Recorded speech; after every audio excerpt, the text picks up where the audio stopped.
Hey, bonjour à tous et bienvenue sur la chaîne Camtech Formation pour une nouvelle capsule vidéo.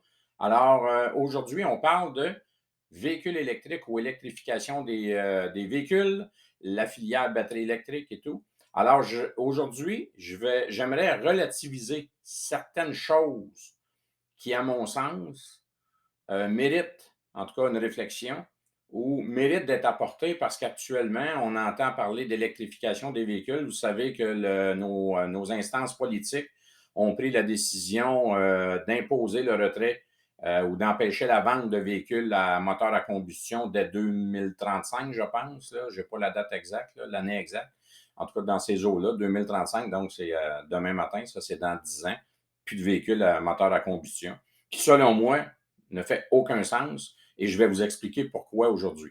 Alors, la première chose que j'aimerais vous partager, certaines données, puis je ne veux pas vous perdre dans des chiffres à n'en plus finir, mais par contre, je me suis documenté assez pour être capable de vous présenter quelque chose de sommaire, mais avec certaines données. Alors, les premières données que je veux vous partager aujourd'hui, ce sont au niveau des consommateurs d'énergie dans le monde. Alors, comme vous le voyez à l'écran actuellement, les plus gros consommateurs d'énergie. Attention ici, quand je dis énergie, je ne parle pas uniquement d'électricité. Quand on parle d'énergie, on parle d'énergie pour chauffer nos maisons, nos domiciles, faire fonctionner nos industries, les usines, nos véhicules sont inclus là-dedans, etc. Alors, si on prend ça d'une façon globale, les plus gros consommateurs d'énergie au monde, c'est la Chine.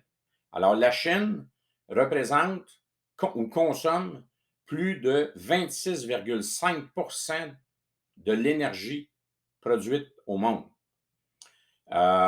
Ils ont la plus grosse population aussi, ou presque la plus grosse population derrière l'Inde ou près de l'Inde, ou dépasse l'Inde. Je n'ai pas cette donnée-là en tête exactement. Là. Mais bref, c'est le plus gros consommateur d'énergie au monde.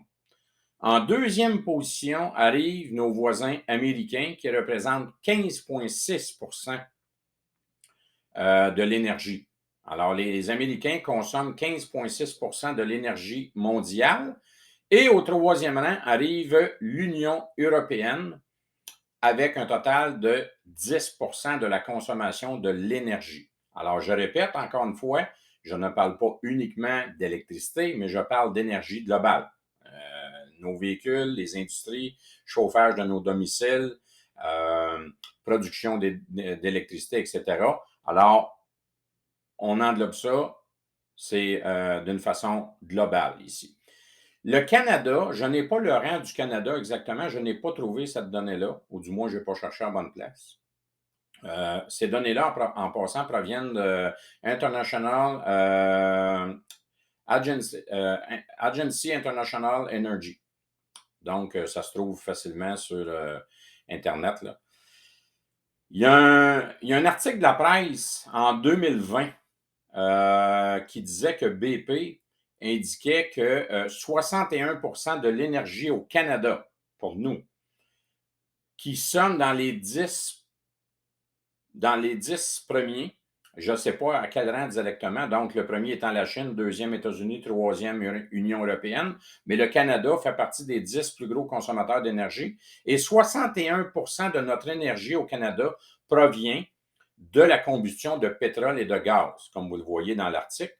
25 provient de l'hydroélectricité, 6 de l'énergie nucléaire, 4 de l'énergie renouvelable comme l'énergie éolienne et 3,7 de la combustion du charbon. Et cet article-là provenait de la presse dans un article produit en 2020.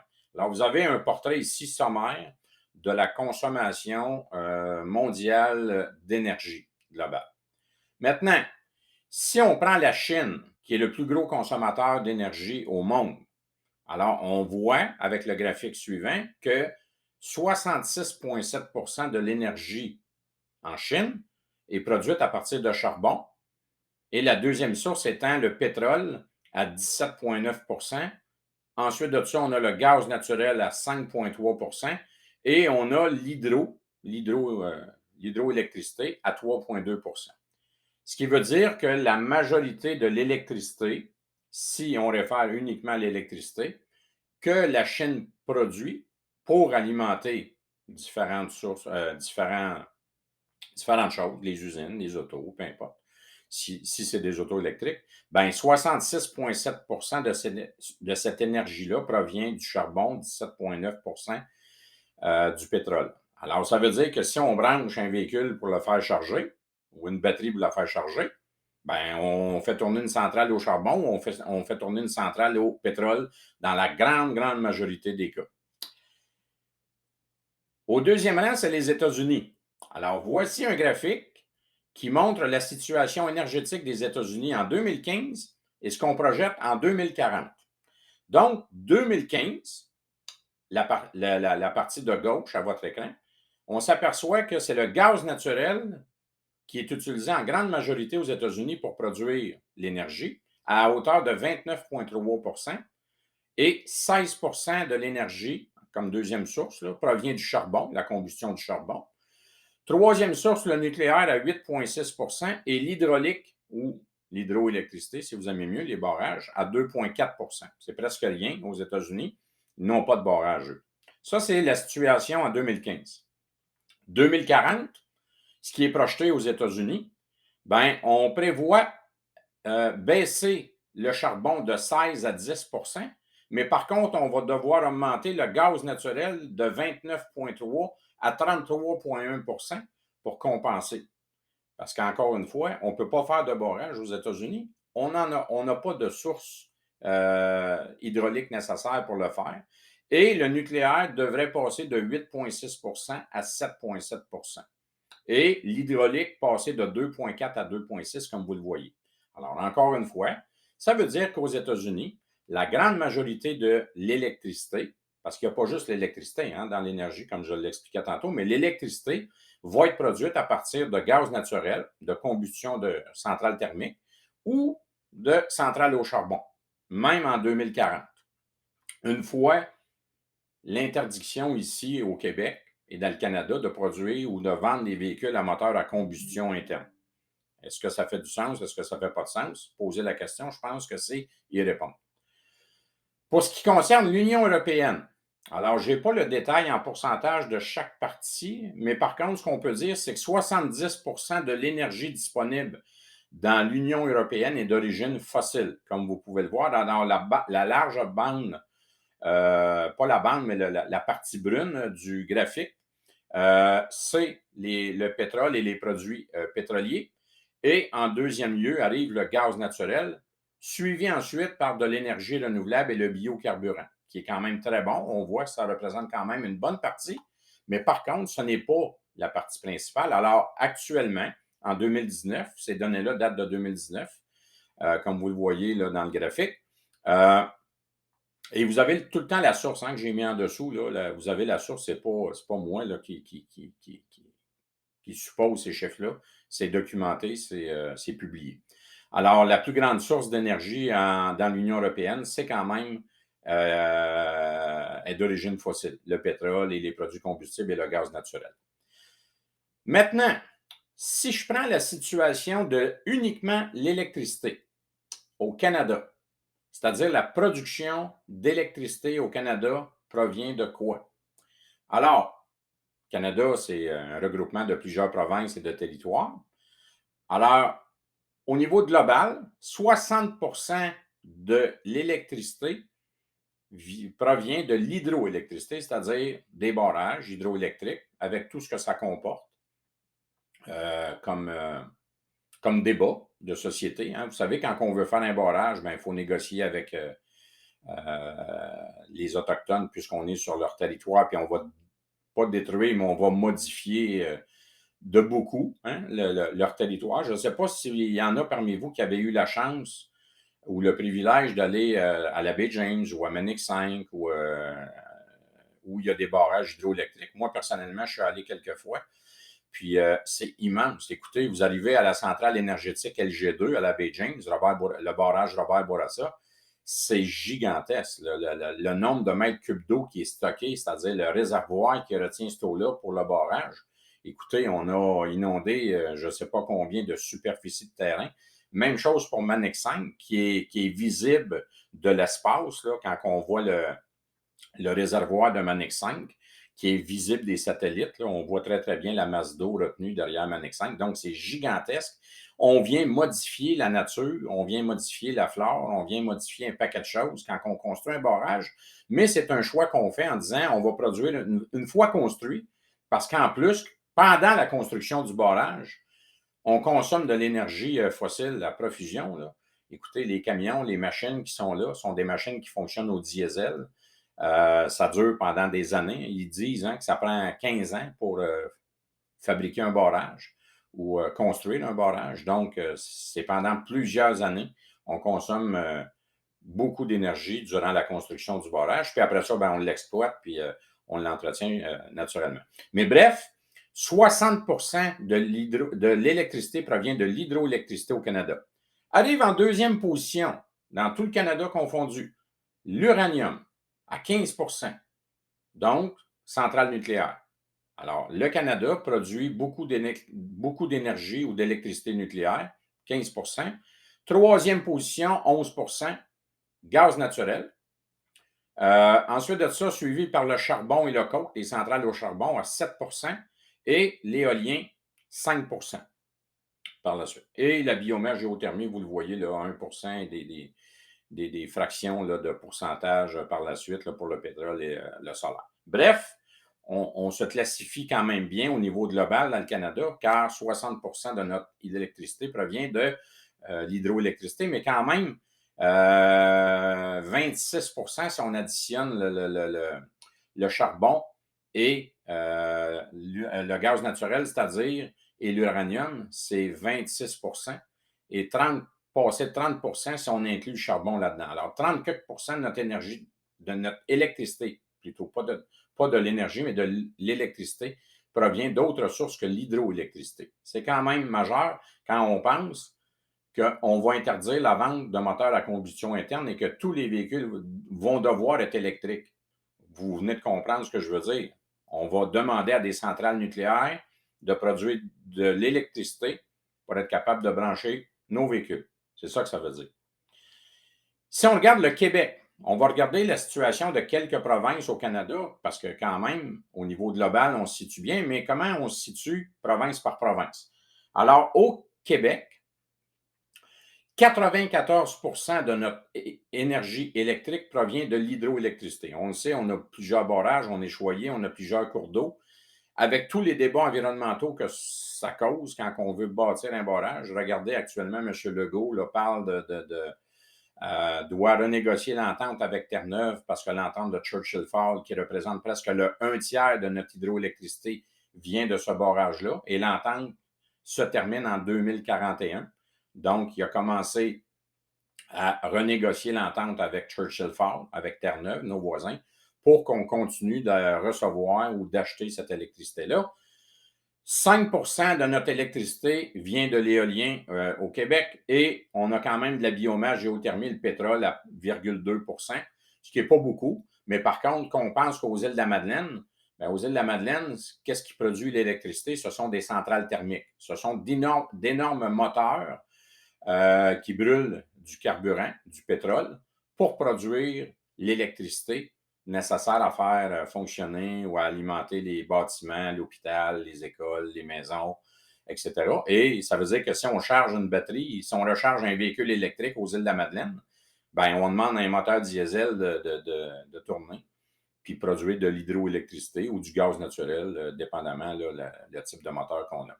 Fait que, bref, mais au Québec, on se situe quand même très bien, c'est 94 de notre électricité qui provient de l'hydroélectricité, qui est considérée comme une source dite renouvelable.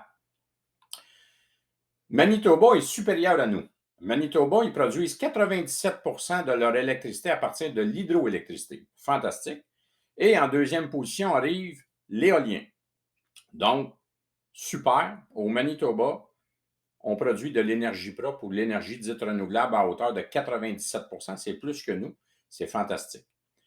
En troisième position au Canada, ben pas troisième position, mais j'ai choisi les provinces qui produisent le plus d'hydroélectricité, comme vous pouvez le voir dans les graphiques. On a la Colombie-Britannique. 90% de l'électricité est produite à partir de l'hydroélectricité.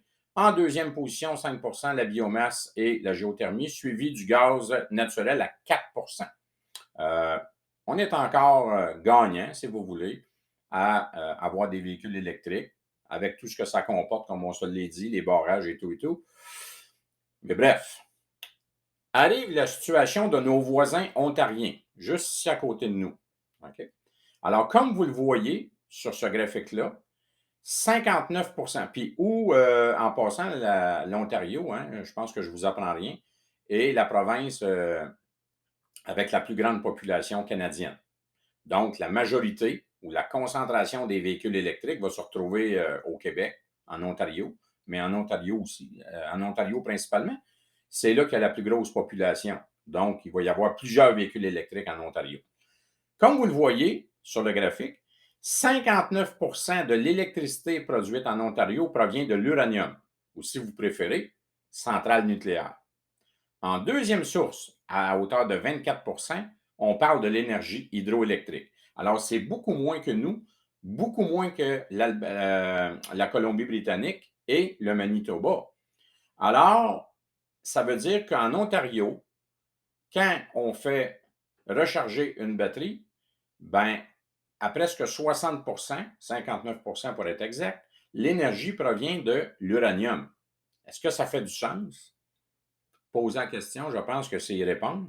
Et regardez, l'éolien, c'est 8% et le gaz naturel, ça représente quand même 7% de l'électricité ou de la production d'électricité en Ontario, qui a la population la plus haute au Canada. En Alberta, la situation de l'électricité en Alberta, 54% de l'électricité vient du gaz naturel. En deuxième position, à hauteur de 36%, provient du charbon et du coke, centrale au charbon. Ce qui veut dire qu'en Alberta, quand on branche une voiture électrique ou une batterie, ben on fait tourner une centrale au gaz naturel ou on fait tourner une centrale au charbon pour être capable de recharger une batterie. Puis je vous rappelle que la population albertaine, c'est pas la moindre non plus. Il y a plusieurs millions de personnes qui sont résidents de l'Alberta. Et je ne suis pas en train de juger les provinces. Je fais juste vous dire la situation actuelle, c'est ça au Canada par rapport à l'électricité. En troisième lieu arrive l'éolien à 6% et l'hydroélectricité à 3%. Je veux bien qu'on monte la production d'hydroélectricité dans les différentes provinces. Exemple, en Alberta, ils ont peut-être les moyens de construire certains barrages à des endroits, en modifiant le cours de la nature, par contre, hein, avec ce que ça comporte.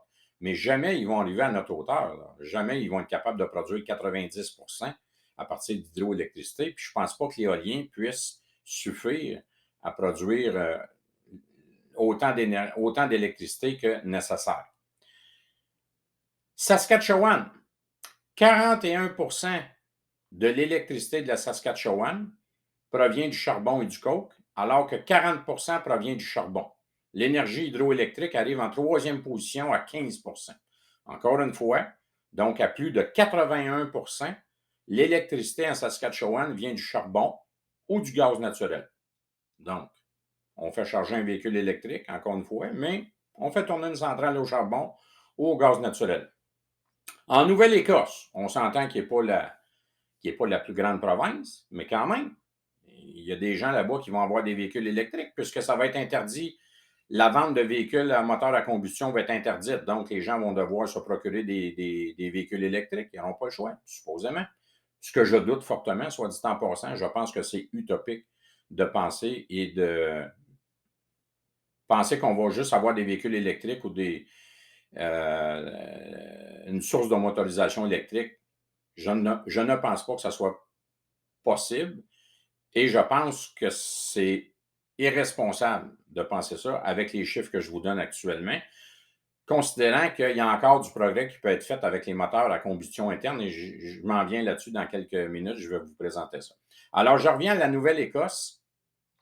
Vous voyez que la Nouvelle-Écosse, la première source de production d'électricité, c'est le charbon et le coke. Deuxième source, 22%, le gaz naturel. En troisième source, l'éolien et l'hydroélectricité ou marée motrice, parce qu'eux utilisent la marée, hein, à hauteur de 10 c'est quand même bien, de l'innovation, etc. On va de l'avant. Il faut développer des nouvelles sources, puis c'est bien. Mais je pense que 2030-2035, écoutez, c'est demain matin, ça là. Je ne pense pas qu'on ait le temps de se revirer de bord et produire de l'énergie propre, de l'électricité, pas de l'énergie, mais de l'électricité propre partout à travers le Canada pour alimenter nos véhicules électriques.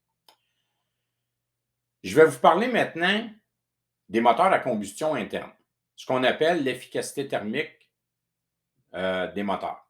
Parce que, parenthèse rapide, vous savez, quand on met de l'essence ou du diesel dans nos véhicules, dépendamment du type de carburant qu'on utilise, on convertit de l'énergie thermique en énergie mécanique, c'est-à-dire qu'on fait brûler du pétrole, de l'essence, du diesel, peu importe, et on le convertit en énergie mécanique avec un moteur, une transmission, et ainsi de suite.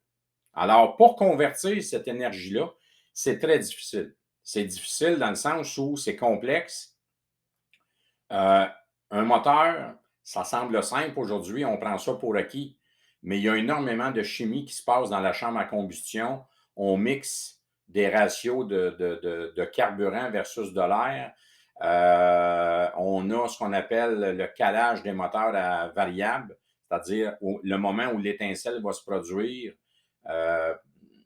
l'ouverture des soupapes, je parle, et l'étincelle va se produire, l'ignition, si vous voulez, va se produire dans la chambre à combustion. Bref, on joue avec ces technologies-là pour essayer de maximiser l'efficacité énergétique des moteurs. Alors, comme vous le voyez à l'écran, un moteur à essence conventionnelle, aujourd'hui, les meilleurs moteurs, ont une efficacité thermique de 30 à 36 Je vous vulgarise ça dans une phrase. Prenez 1 litre d'essence. Vous mettez 1 litre d'essence dans votre voiture ou 1 litre de diesel dans une voiture ou un camion, peu importe. Le diesel, c'est différent, je vais m'en tenir à l'essence actuellement. Alors, 1 litre d'essence, ça veut dire qu'on prend de 30 à 36 de ce litre-là pour produire de l'énergie mécanique qui va propulser mon véhicule. Le restant, soit presque 70 je fais un chiffron, je prends 30 ça veut dire que 70 de ce litre-là actuellement est perdu. Est perdu en émissions polluantes, en chaleur, en friction, en plusieurs choses. Je pense qu'il y a encore possibilité d'améliorer ça facilement. Pourquoi on ne le fait pas? Parce que c'est de l'innovation technologique et ça coûte cher en recherche et développement. Puis le prix des voitures va monter avec des nouvelles technologies, puis des fois, ben, c'est moins vendeur. Par contre, il reste encore un bon bout de chemin à faire qu'on est capable d'aller extraire de manière plus efficace l'énergie de l'essence. Vous le voyez. L'efficacité thermique d'un moteur à essence là, dans des conditions réelles, parce que le 30 à 36 ça, c'est sur des bancs d'essai dans des meilleures conditions. Mais dans des conditions réelles, là, où vous êtes sur un stop, où vous êtes sur une lumière rouge, avec des arrêts départ fréquents, une partie d'autoroute, etc., c'est rare que, globalement parlant, l'efficacité ou l'efficacité énergétique ou le rendement énergétique, si vous voulez, d'un moteur à essence dépasse 20 dans des conditions réelles de circulation. Alors, vous voyez qu'il y a encore beaucoup, beaucoup de progrès qui restent à faire. Ce n'est pas que les compagnies ne veulent pas le faire, encore une fois, là, j'entends des gens dire, on sait bien, ils s'arrangent pour qu'on consomme plus. Oui, il y a une partie de vérité là-dedans, j'en doute pas. Mais par contre, comme je viens de vous dire, c'est beaucoup de recherche et développement, d'essais-erreurs. Quand il y a une nouvelle technologie mise sur le marché, bien, on doit la tester, la fiabilité de ça. Qui va payer ultimement? Bien, c'est nous le client, c'est nous l'acheteur qui va payer ces technologies-là quand on va acheter des véhicules.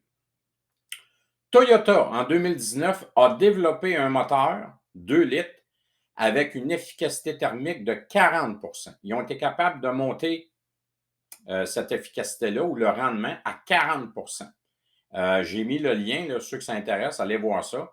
Donc, Toyota est un des leaders dans le domaine de l'efficacité énergétique, vous le savez, avec l'hybridation et tout ça. Je pense que l'hybridation est une bonne chose, puisqu'on utilise deux sources d'énergie, et non pas une unique, une seule.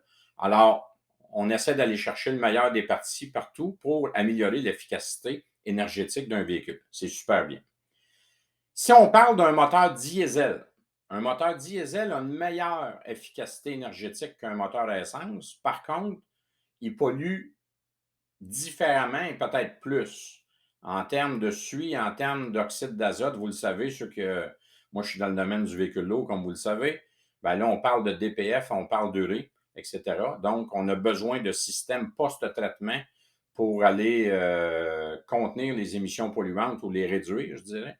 Mais l'efficacité thermique d'un moteur diesel va de 40 à 50 plus haut qu'un moteur essence. Pourquoi?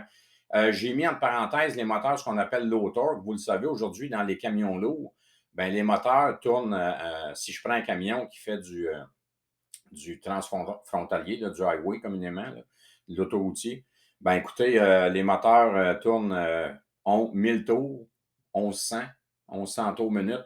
Donc, la combustion est meilleure parce que le cycle se fait lentement, meilleure consommation.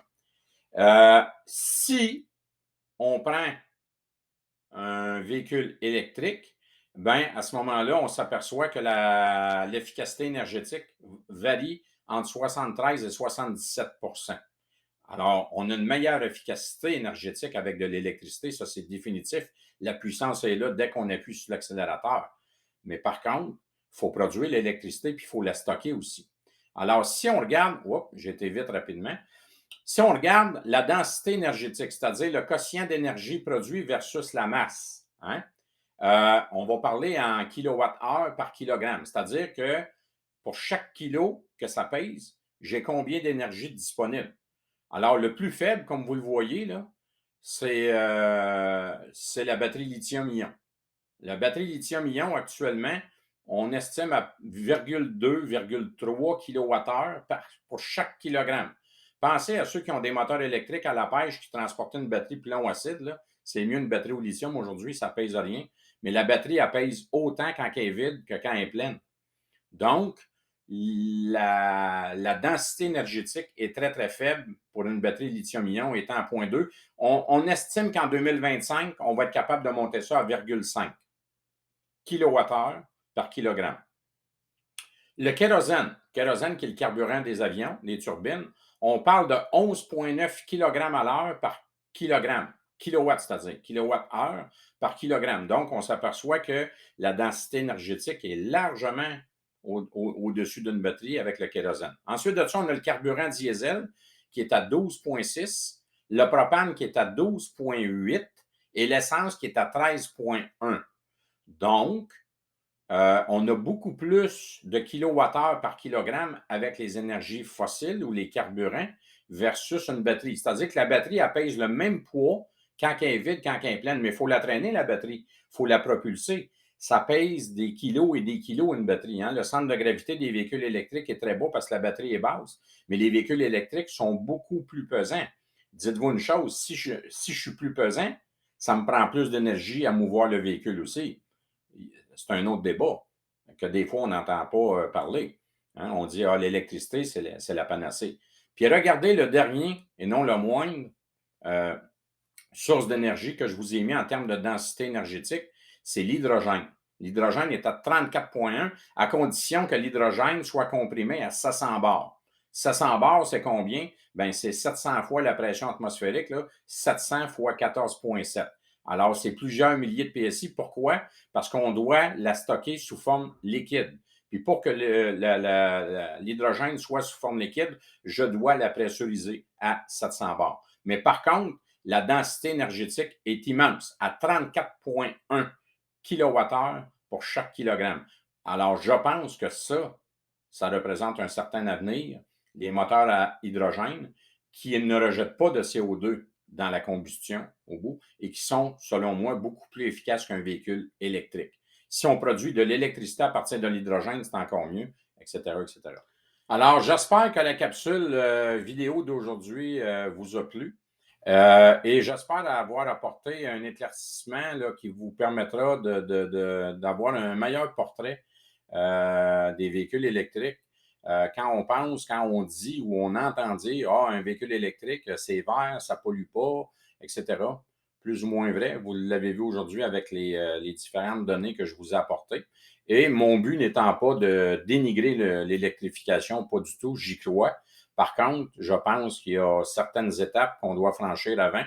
Et avant de dire qu'en 2030 ou 2035, ça va être interdit de vendre des véhicules avec des moteurs à combustion, ben, si on a des moteurs à combustion, exemple avec de l'hydrogène, ben, je pense que ça serait une plus-value, étant donné la densité énergétique de l'hydrogène. Et lorsqu'on brûle de l'hydrogène, ben, on n'émet pas de CO2. Tout ce qu'on rejette, c'est de l'eau et des vapeurs à sortie de l'échappement. Alors, je vous invite à vous inscrire ou à souscrire à ma chaîne YouTube pour avoir d'autres vidéos. Et si vous avez des questions, des commentaires, ben, n'hésitez pas à me les laisser sous la capsule vidéo. Et je vous dis à la prochaine!